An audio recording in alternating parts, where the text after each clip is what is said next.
Hey guys, what's up? This is Kyle Watts, reporting live. I'm out Uber driving, and I want to just share some tips with you guys how to be successful. First, you need to be nice to your customers. You know, if they don't feel like talking, be nice and don't talk to them. You might say, what do you mean be nice and don't talk to them? Well, you might be an actually social person and want to talk, but if they're not, don't talk to them, you know? If you're a guy and it's a pretty girl, you're like, whoa, she's so pretty, I want to talk to her.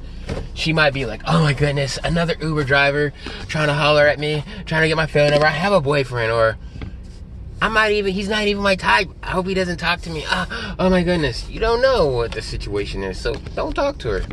Say hello, how you doing? And then if they don't reply back with, I'm doing good, how are you? Or good, thanks. If they don't show signs that, hey, they don't mind speaking or they actually want to speak, then, don't bother them. It might be a guy in your car, and you might just be like, hey, I don't like awkward silence. I would rather speak to my passenger. Some people, again, don't want to speak. They just want to sit in the back of your car, listen to their music, do whatever they're doing, do nothing, fall asleep, whatever, and be about their merry way. But have you be it, for sure, lights are off because I'm in the car and, driving. I haven't figured out how to get camera mounts and different things to provide light while I'm driving. It's nighttime. Don't want to be spotted by the cops type situation, So anyway, yeah. And some people will talk your head off. You're like, oh my goodness, I don't talk as much as they do. It's just, it is what it is. Some people talk way less than you, or barely at all, and they don't want to talk to you, one, because they don't know you, two, because they just don't feel like talking. And then the other situation is, you're gonna meet people who talk way more than you. Not saying that you talk less to them, but they might be more of a social person. Some people, they don't mind speaking and being social with people they don't know. Some people are talkative people, but they don't know the person, so they don't feel comfortable speaking. In their minds, like, what am I gonna speak to this person about? I don't know them like that. Or they're just not comfortable because they don't know you. They don't feel like sharing and opening up for whatever reasons. It could be a gazillion reasons. Something happened to them as a kid, something happened to them as an adult. Maybe their parents didn't, spend enough time with them, whatever. I'm not gonna sit here and try to provide answers to that. That's a really deep question and so many possibilities. Excuse the camera for being off. Focus a little bit. Oh, there we go. I moved the camera over. I should have did that sooner.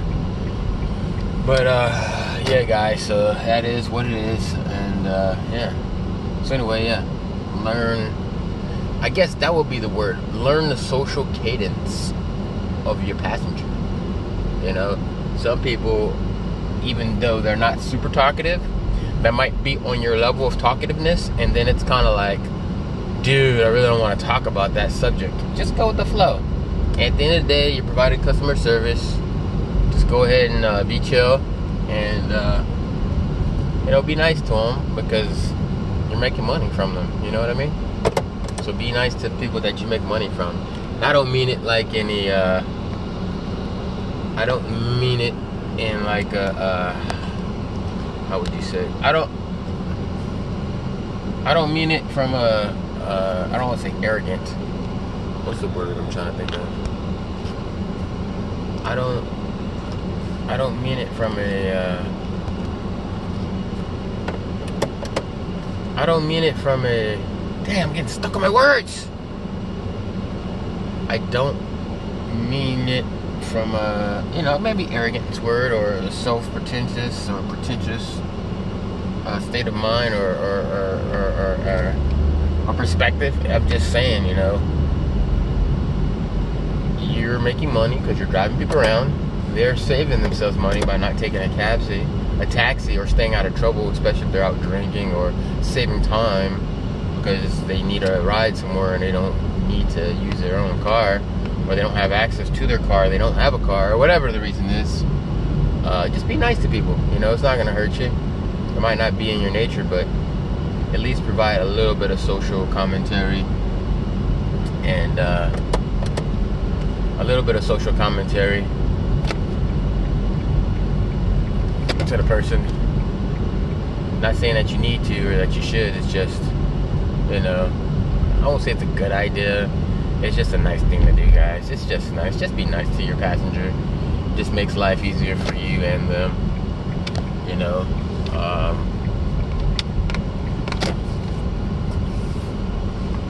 Yeah, pretty much it makes life easy for you and them.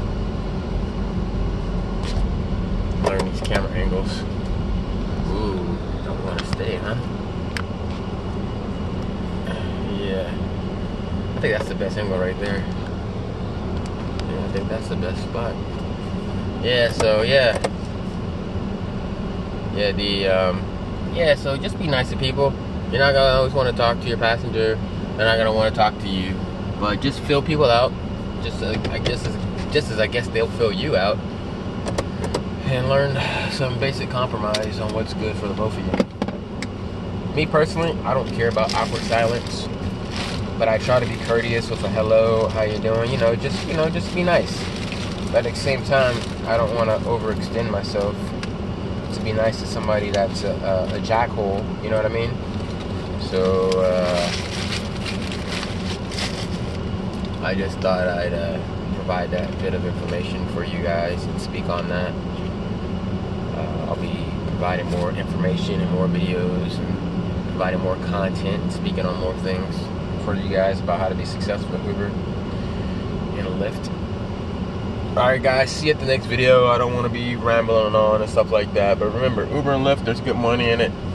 Bottom line, if you want to know the ins and outs, you're going to make between $15 to $40 an hour depending on where you're at, how much you're driving, and what time of day you're driving, because there's different bonuses and incentives for driving. For example, if you drive during the morning when people need to be taken to work, or if you drive late at night when people are obviously out drinking or maybe coming from or to a job. It doesn't have to always be the bar life. You will make more money, or the company offers more money, more bonuses for, okay, you picked up a certain amount of people, or bonuses because you're working a certain part of the city that's very busy and a lot of people in that area needs rides. So those are what I mean by incentives, which is the same thing as bonuses. So keep that in mind for thinking about driving for Uber and Lyft. And yeah, man, if you don't mind driving and if you don't mind speaking to people, then it definitely could be for you. You know, that's the only big things I see with doing it is driving. Let me see. You're talking to people and driving. If you can handle both of those things, then you should probably give it a try. This whole thing about mileage in my car and wear and tear, you're gonna get wear and tear in your car anyway. So why not do it in a productive way that makes you money? If you're not driving to work or getting off from work, then you're not making any money with your car. The only time you make money with your car, let's face it, let's be honest, is when you drive to work, or you go to some second job, which is still work, or maybe you have a side business or whatever. If you don't have something like that, then you are not making extra money. So why not use your car to make extra money? I mean, if you're driving some super nice car and you're like, oh, the miles, the wear and tear. Okay, I get that, I understand, but at the end of the day, if you have a successful mindset and you ask yourself a question, for example, if you ask yourself this question, let's ask yourself this question. Your car is going to get old anyway. Since your car is going to get old anyway, you might as well make money from it. It's just a car. Your car is not going to be with you for your entire life. You'll have 5 or 10 cars or even more in your lifetime. And if you want to be super successful, you might get 2 or 3 new cars every other year or every year, because you want to switch cars out, because you always want to keep something new, something nicer, go get that next thing.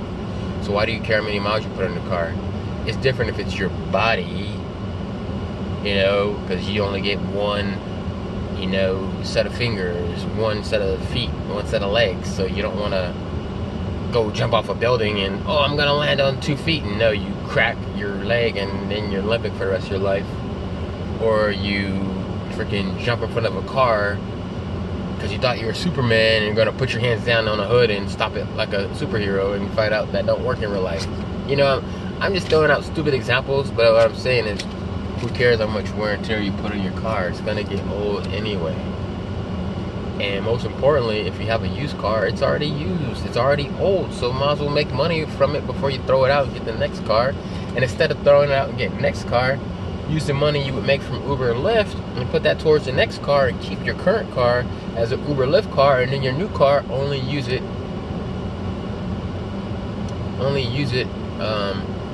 for your personal. So get a new car and only use that for you, and then keep your old car. Instead of trading it in and saying, I'm going to get $2,000 off my next vehicle, keep it as your Uber car, keep it as your Lyft car, make money from it, and then just drive it until it won't drive no more. And then use the money that you make from Uber and Lyft with your current car and go get that next car that you want and have two cars. Now you don't have to worry about wear and tear, especially on a nice car, or a nicer car that's maybe your dream car, or a car that you really like. Alright guys, so drive for Uber and Lyft if you're considering it. Worst case scenario, you don't like it and you stop. It's not a job. You get a W-9, which means you're self-employed, independent contractor. Examples of that would be someone who owns their own business, like a dentist, a doctor,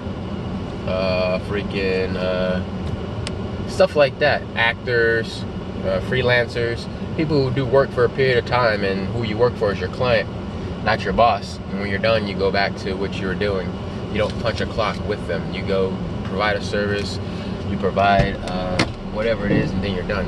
Alright guys, I'll check you out at the next video.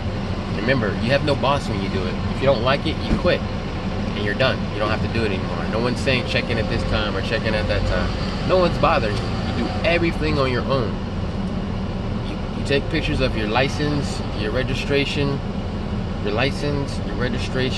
your inspection, and that's it. License, inspection, registration, and car insurance. Those 4 things. You take pictures of it, you upload it, they do a background check on your vehicle, on your driving record, and on your personal record as a person. Make sure you're not a criminal.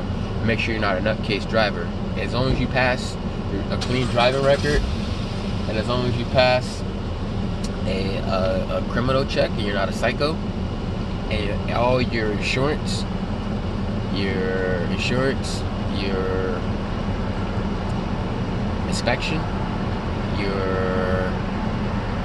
inspection, license, and registration is valid, you will pass and you will be able to drive and make extra money.